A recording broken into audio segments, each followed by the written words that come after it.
To import products from Spocket to Shopify, follow these steps. Log into Spocket.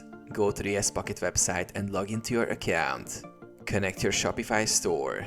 Ensure that your Shopify store is connected to your Spocket account. If you haven't done this yet, navigate to the settings section in Spocket and follow the prompts to link your Shopify store.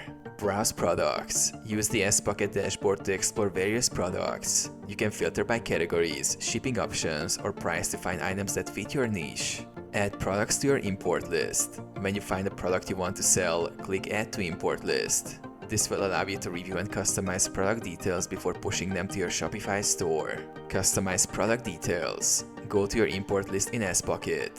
Here you can edit product titles, descriptions, pricing, and images to align with your branding. Push to Shopify.